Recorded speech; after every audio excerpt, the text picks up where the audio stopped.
হরে কৃষ্ণ। বন্ধুরা, আশা করি আপনারা প্রত্যেকে ভালো আছেন ভগবানের কৃপায়। ভাই বোনের অটুট প্রেমের উৎসব রাখি পূর্ণিমা। শ্রাবণ মাসের পূর্ণিমা তিথিতে রাখি বন্ধন উৎসব পালিত হয়। এই তিথিতে বোনেরা ভাইয়ের হাতে রাখি বেঁধে তাদের দীর্ঘায়ু কামনা করেন। পাশাপাশি ভাইয়েরা বোনকে সারা জীবন রক্ষা করার প্রতিশ্রুতি দেন। ভাই বোনের মধ্যে স্নেহ, বিশ্বাস ও বন্ধনকে মজবুত করে রাখি পূর্ণিমা।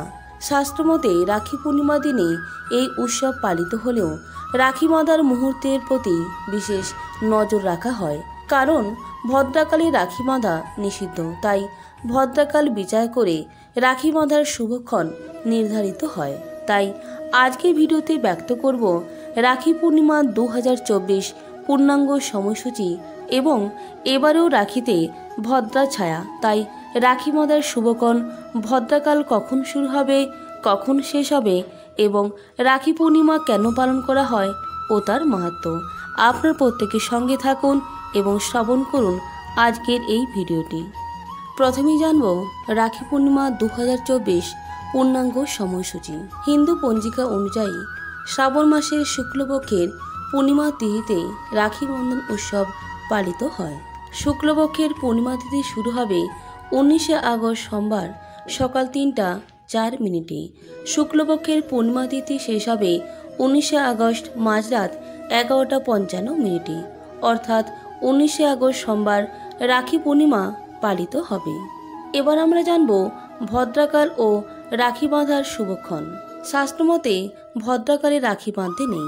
19 তারিখ সোমবার ভদ্রাকালের সময় ও রাখি বাঁধার শুভক্ষণ হল ভদ্রাকাল শুরু। পূর্ণিমা তিথি শুরু হওয়ার সঙ্গে সঙ্গে ভদ্রাকাল শুরু হচ্ছে। ভদ্রাকাল সমাপ্ত হবে 19 আগস্ট দুপুর 1টা 30 মিনিটে।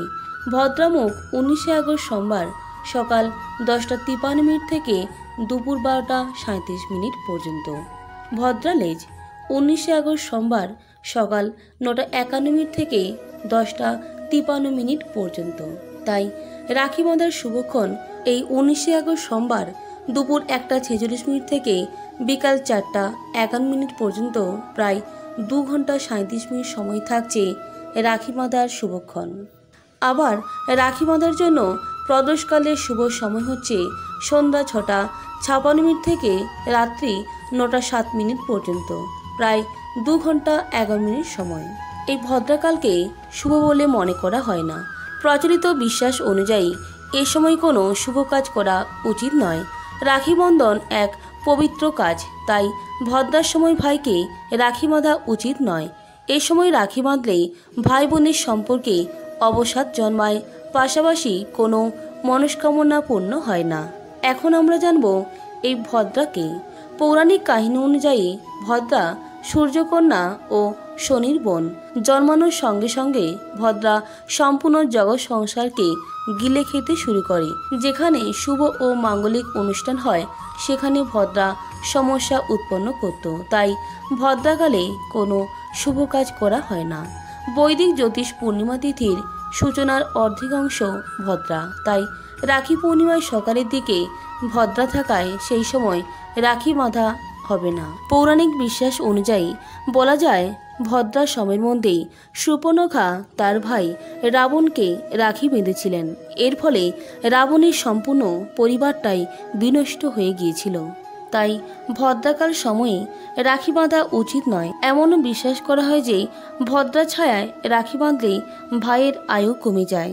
এখন আমরা জানব রাখি পূর্ণিমা কেন পালন করা হয় ও তার মাহাত্ম্য। ভাই বোনের অটুট সম্পর্ক ও ভালোবাসার প্রতীক রাখি বন্ধন উৎসব। এদিন বোনেরা নিজেদের ভাইয়ের হাতে রক্ষা সূত্র বাঁধে। এই রক্ষাবন্ধন উৎসব ভাই বোনের মধ্যেকার স্বর্গীয় সম্পর্ক আরও সুদৃঢ় করে। প্রতি বছর শ্রাবণ মাসের পূর্ণিমার দিন পালন করা হয় এই রাখি বন্ধন উৎসব।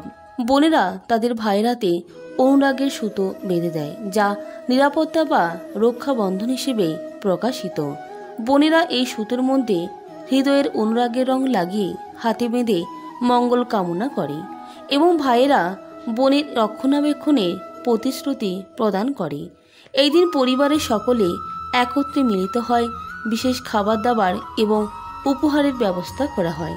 সকলে মিলেমিশে আনন্দে ফুর্তিতে মেতে ওঠে। রাখি পূর্ণিমা তিথিতে ভাই বোনের সম্পর্কের বন্ধনকে আরও সুদৃঢ় করতে রাখি বন্ধন উৎসব পালন করা হয়। রাখির সুতোয় আরও গভীর বন্ধনে আবদ্ধ হয় ভাই বোনের সুদৃঢ় সম্পর্ক।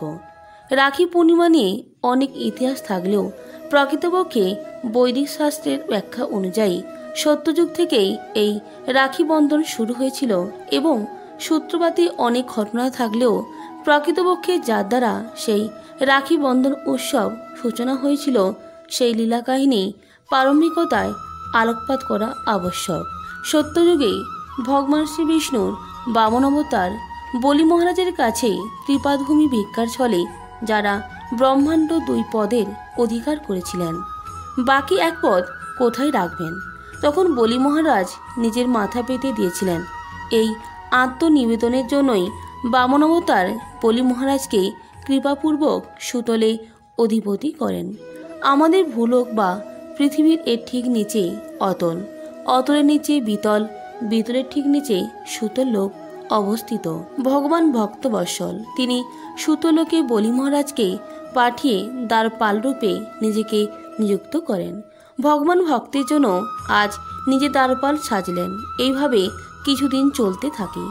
বৈকুণ্ঠে ভগবান নেই, স্বয়ং লক্ষ্মীদেবীও বিমর্ষ। নারদ মুনির প্রার্থনায় লক্ষ্মীদেবী ছদ্মবেশে এই শ্রাবণী পূর্ণিমা তিথিতে বলি মহারাজের কাছে আসেন এবং তার হাতে রাখি বন্ধন করে। রাখি বন্ধন করে বলিকে ভাই বানিয়ে দেন।